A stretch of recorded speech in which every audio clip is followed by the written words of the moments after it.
بسم اللہ الرحمن الرحیم۔ قرب قیامت کا زمانہ ہے، نئے نئے فتنے منہ کھولے کھڑے ہیں اور اہل حق کے لیے بڑی آزمائشوں کا زمانہ چل رہا ہے۔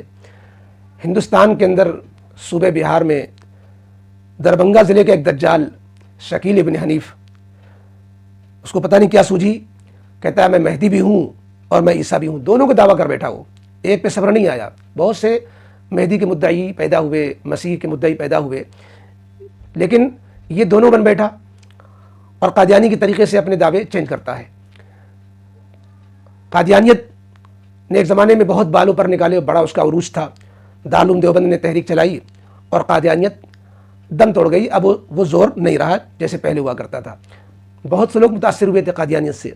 اب یہ نئی گمراہی سامنے آئی ہے، یہ دوسرا قادیانی کا بھائی ہے، مرزا غلام قادیانی کی طرح یہ بھی جو ہے عجیب عجیب دعوے کر رہا ہے، کہتا ہے میں مہدی بھی ہوں مسیح بھی ہوں، یہ دونوں کا دعویٰ کرتا ہے۔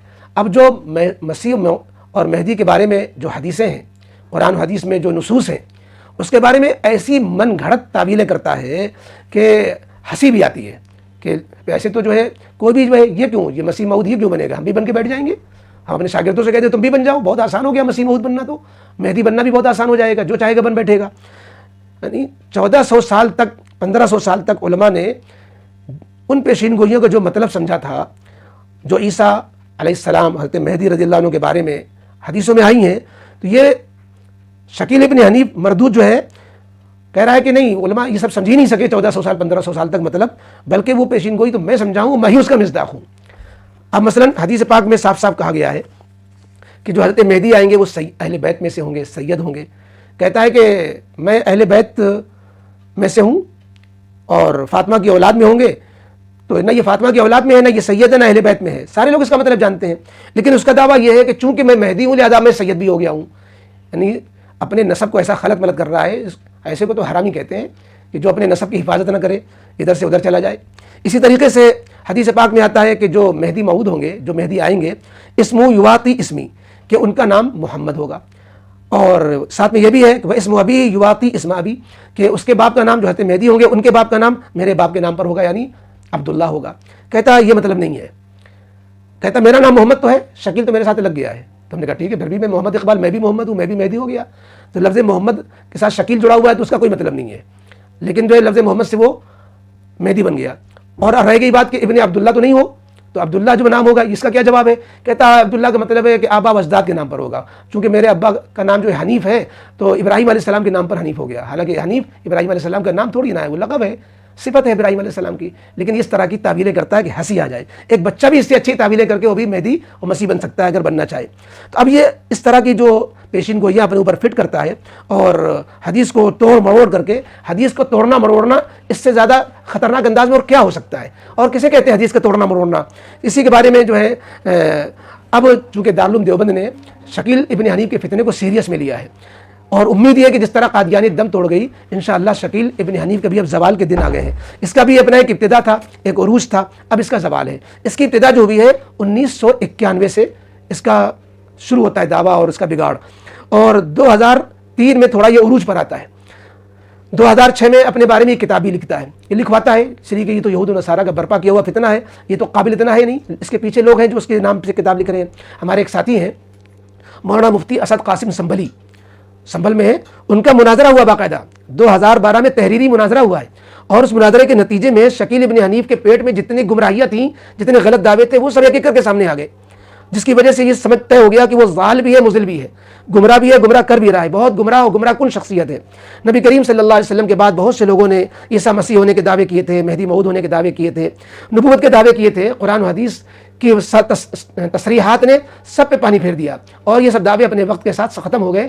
شکیل ابن حنیف کا فتنہ بھی اپنے وقت کے ساتھ ختم ہونے والا ہے، اور اس کے اب آخری دن چل رہے ہیں۔ حدیث پاک میں آتا ہے کہ حضرت مہدی بہت حسین و جمیل ہوں گے، کہتا ہے کہ میرے حسن کا بچہ بچہ گوائے، حالانکہ جس نے اس کم بخت کو دیکھا ہو شکیل ابن حنیف کو، اتنا بد شکل ہے کہ دیکھ کے آپ کو کہا جائے، لیکن کہتا ہے میں حسین ہوں، بچہ بچہ گوائے۔ حدیث میں ہے کہ وہ مدینے سے آئیں گے، کہتا ہے دربھنگہ بھی تو مدینہ ہے، انا للہ و انا الیہ راجعون، مدینہ کے مطلب ہی نہیں سمجھتا، مدینہ کے جو فضائل ہیں تو کیا دربھنگہ کے جو فضائل ہیں؟ یہ تو دربھنگی کی طرح ہے، یہ دربھنگی، اس کو یہ کہنا چاہیے، یہ جہاں کا ہے۔ یہ حدیث میں ہے کہ وہ ہجرت کر کے مکے میں آئیں گے، تو کہتا ہے میں دربھنگے سے دلی آیا ہوں، یہی مطلب ہے مدینے سے مکے آنا، یعنی دربھنگہ سے دلی آ جانا یہ مدینے سے مکے آ جانا ہے. یعنی کوئی اور سامنے آ جائے تو غصہ کر کے اس کو 2-4 تماچے لگائے کہ کم بخت ایسی تعویل تو کوئی قبول نہیں کرے گا, یہ کیا حرکت کر رہا ہے تو. لیکن افسوس ہوتا ہے کہ اس طرح کے لوگوں کے پیچھے بھی لوگ چل پڑے, اور اس طرح جو ہے لوگ اس کے جو ہے مرید ہو گئے اور اس سے عقیدت رکھتے ہیں اور اس پر جان فدا کر رہے ہیں, اس کو عیسیٰ مسیح سمجھے ہوئے ہیں. حدیث میں ہے کہ وہ آسمان سے اتریں گے, کہتا ہے کہ آسمان کا تذکرہ حدیث میں نہیں, حالانکہ صحیح حدیثوں میں ہے, کنز المال میں ہے, بحقی میں ہے, آسمان سے اترنے کا تذکرہ ہے. کہتا ہے اترنے کا مطلب یہ ہے کہ کہیں ایک جگہ بیٹھیں گے اور جو ہے دربھنگہ سے پلین سے میں دلی میں اترا ہوں, یہ ہو گیا اترنا. تو ایسے تو ہم لوگ بھی جو ہے کہیں نہ کہیں پلین سے اترتے تو ہم لوگ بھی ہو گئے مہدی, ہم لوگ بھی ہو گئے عیسیٰ مسیح. تو بہرحال یہ اس طرح کی مذاقہ خیز باتیں اس کی ہیں, اور بہرحال یہ شکیل بن حنیف کا فتنہ اس وقت عروج پر ہے اور لوگ بیوقوف بن رہے ہیں. اللہ تعالیٰ عقل دے, فہم سلیم دے. عام طور پر وہ لوگ جو علامات قیامت کے بارے میں صحیح جانکاری نہیں رکھتے ان کو یہ بیوقوف بناتے ہیں. پہلے دین کی رغبت دیتے ہیں, دین سے قریب کرتے ہیں, اپنا بھروسہ بٹھالتے ہیں, اور پھر جو ہے ضرورت ثابت کرتے ہیں, پھر حدیثوں کا تذکرہ اس طرح کرتے ہیں کہ جس سے لگے کہ حدیث کے یہی مطلب ہے. اس کے بعد پھر یہ جو ہے لوگوں کو گمراہ کر کے پھر یہ اپنے رنگ میں رنگتے ہیں اور اس کے بعد اس کا مرید بنا لیتے ہیں. وہ اس کے ماننے والے پھر اس کو شکیل بن حنیف کو مہدی اور مسیح سمجھنے لگ جاتے ہیں, حالانکہ دونوں الگ الگ شخصیتیں. مہدی پہلے آئیں گے, دجال ان کے زمانے میں ظاہر ہوگا, پھر عیسیٰ علیہ السلام آئیں گے, عیسیٰ علیہ السلام دجال کو قتل کریں گے. مہدی الگ ہیں, عیسیٰ علیہ السلام الگ ہیں. یہ کم بخت ایک ضعیف موضوع حدیث کو لے کر کے کہتا ہے دونوں ایک ہی ہوں, میں ہوں. ارے اگر دونوں ایک بھی ہوں اور دونوں الگ الگ بھی ہوں, تیرا کیا؟ تو نہ مہدی ہے نہ مسیح ہے, نہ اس لائق ہے, نہ تیرا نام اس کا ساتھ دے رہا ہے, نہ تیرا علاقہ اس کا ساتھ دے رہا ہے, نہ تیری علم اس کا ساتھ دے رہا ہے, اور جو اس کی جو نہ صفات تیری ساتھ دے رہی ہیں. 1 درجن فرق ہے تجھ میں اور مہدی مسیح میں. کیسے جو ہے تو مہدی بن گیا, مسیح بن گیا؟ تو اس لیے اس کی خوراک تو یہی ہے. اسلامی حکومت ہوتی تو یہ ابھی پھانسی کے پھندے پہ لٹکا دیا جاتا. لیکن بہرحال جمہوری حکومت ہے تو ٹھیک ہے, جمہوری حکومت ہے, سب کو آزادی ہے, لیکن کم از کم اسلام کا نام لے کر اسلام والوں کو گمراہ تو نہ کرے. ہماری ذمہ داری تو کم از کم بنتی ہے کہ اسلام کی ہم حفاظت کریں.